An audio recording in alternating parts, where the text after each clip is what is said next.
بسم اللہ الرحمن الرحیم۔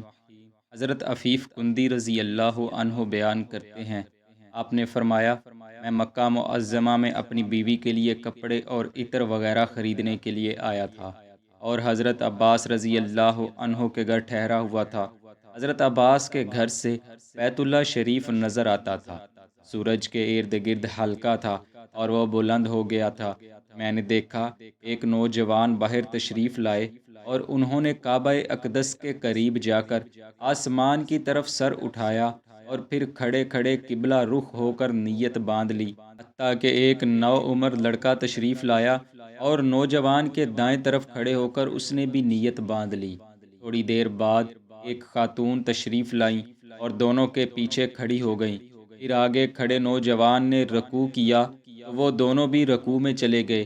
پھر نوجوان رکوع سے اٹھے تو وہ دونوں بھی رکوع سے کھڑے ہو گئے۔ پھر نوجوان سجدے میں گئے اور وہ دونوں بھی سجدے میں چلے گئے۔ آپ فرماتے ہیں، میں نے حضرت عباس سے پوچھا، میں بڑی عجیب بات دیکھ رہا ہوں۔ حضرت عباس نے کہا، کیا تم اس نوجوان کو جانتے ہو؟ میں نے کہا نہیں۔ تو انہوں نے فرمایا، یہ میرے بھتیجے محمد صلی اللہ علیہ وآلہ وسلم بن عبداللہ ہیں۔ اور کیا تم اس کے پیچھے نوعمر لڑکے کو جانتے ہو؟ میں نے کہا نہیں۔ تو فرمایا، وہ بھی میرے بھتیجے علی ابن ابی طالب ہیں۔ پھر فرمایا، کیا تم اس خاتون کو جانتے ہو؟ میں نے کہا نہیں۔ تو فرمایا، وہ میرے بھتیجے محمد صلی اللہ علیہ وآلہ وسلم کی اہلیہ خدیجہ بنت خویلد رضی اللہ تعالی عنہا ہیں۔ میرے اس نوجوان بھتیجے کا خیال ہے کہ ان کے پروردگار نے، جو زمین و آسمان کا پروردگار ہے، انہیں اس دین کا حکم فرمایا ہے، وہ اس پر قائم ہیں۔ خدا کی قسم، میرے علم میں روئے زمین پر اس دین کو ماننے والے صرف یہی 3 اشخاص ہیں۔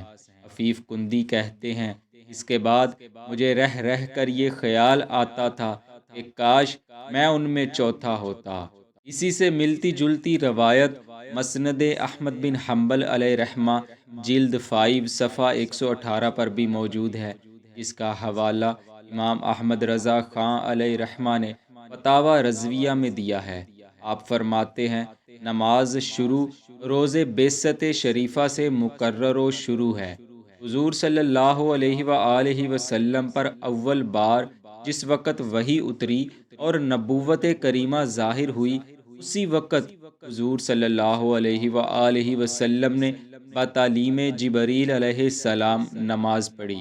اسی دن بتعلیم اقدس حضرت ام المؤمنین خدیجہ رضی اللہ تعالی عنہا نے نماز پڑھی اور دوسرے دن امیر المؤمنین حضرت علی کرم اللہ وجہہ الکریم نے نماز پڑھی۔ ناظرین، اس روایت سے ثابت ہوتا ہے کہ سیدہ خدیجہ رضی اللہ تعالی عنہا وہ واحد شخصیت ہیں جو نبی کریم صلی اللہ علیہ وآلہ وسلم کے ساتھ نماز ادا کرنے میں شریک ہوئیں، اور آپ کے بعد یہ رتبہ حضرت علی رضی اللہ تعالی عنہ کو حاصل ہوا۔ اسی طرح کثیر روایات ہیں کہ جن کے مطابق آپ ہی وہ واحد شخصیت ہیں کہ جنہوں نے حضور صلی اللہ علیہ وآلہ وسلم کی نبوت کی تصدیق سب سے پہلے کی اور آپ پر ایمان لائی۔ یہاں یہ بات قابل ذکر ہے کہ وہ نماز جو سیدہ خدیجہ نے حضور صلی اللہ علیہ وآلہ وسلم کے ساتھ ادا کی، کیا وہ فرض نماز تھی؟ تو دوستو، اس کا جواب ہے نہیں، وہ فرض نماز نہیں تھی، بلکہ آپ نے اپنی حیات میں کوئی فرض نماز ادا نہیں فرمائی۔ اس کی تفصیل یوں ہے کہ اہل علم کا اس بات پر اجماع ہے کہ نماز کا حکم ابتدائے اسلام میں ہی آ گیا تھا۔ اکثر سیرت نگاروں نے طلوع فجر سے پہلے اور غروب آفتاب سے قبل کا ذکر کیا ہے۔ کبھی آپ صحن حرم میں نماز ادا فرماتے تو قریش آپ کو ایذا دینے کی کوشش کرتے، کبھی آپ پر ہنسی اڑاتے، کبھی آپ کی گردن مبارک میں پھندا ڈال دیتے، کبھی تو یہاں تک جسارت کرتے کہ عین حالت سجدہ میں آپ کی پشت مبارک پر نجاست ڈال دیتے، اور جب آپ اس بار نجاست کی وجہ سے اٹھنے میں دقت محسوس کرتے تو کہے لگاتے۔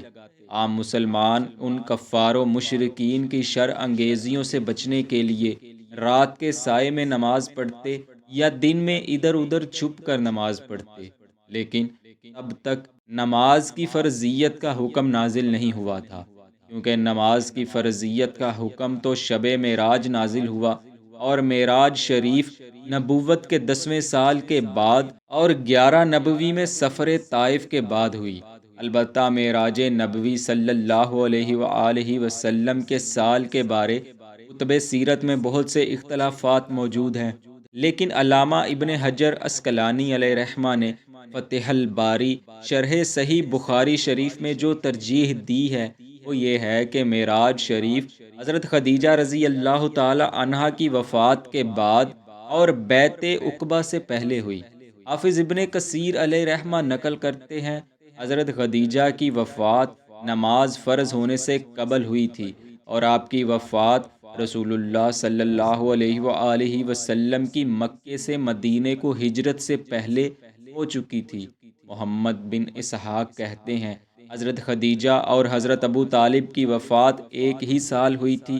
امام بہیقی کہتے ہیں ان کی وفات حضرت ابو طالب کی وفات کے 3 دن بعد ہوئی تھی، جبکہ ایک اور روایت کے مطابق حضرت خدیجہ اور حضرت ابو طالب دونوں نے شعب ابی طالب سے باہر آنے کے 3 سال بعد اور قبل ہجرت وفات پائی تھی، لیکن حضرت خدیجہ کی وفات جناب ابو طالب کی وفات سے 37 راتیں پہلے ہوئی تھی۔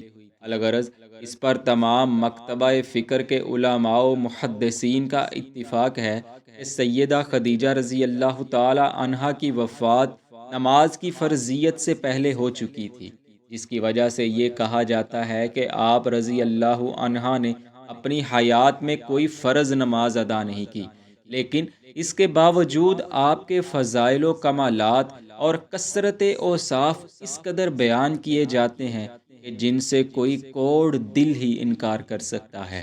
چنانچہ امام بخاری علیہ رحمہ روایت نقل کرتے ہیں کہ حضرت جبریل علیہ السلام ایک روز رسول اللہ صلی اللہ علیہ وآلہ وسلم کی خدمت میں حاضر ہوئے اور سیدہ خدیجہ کی طرف اشارہ کرتے ہوئے عرض کیا، یہ خدیجہ ہیں، ان کا ساتھ اور کھانا پینا آپ کے ساتھ ہمیشہ رہے گا، کیونکہ اللہ تعالیٰ نے انہیں سلام بھیجا ہے اور میں بھی انہیں سلام کرتا ہوں۔ پھر عرض کرنے لگے، آپ انہیں بشارت دے دیجئے، اللہ تعالیٰ نے ان کے لیے جنت میں ایک بڑا خوش نما اور پرسکون مکان تعمیر کرایا ہے، جس میں کوئی پتھر کا ستون نہیں ہے۔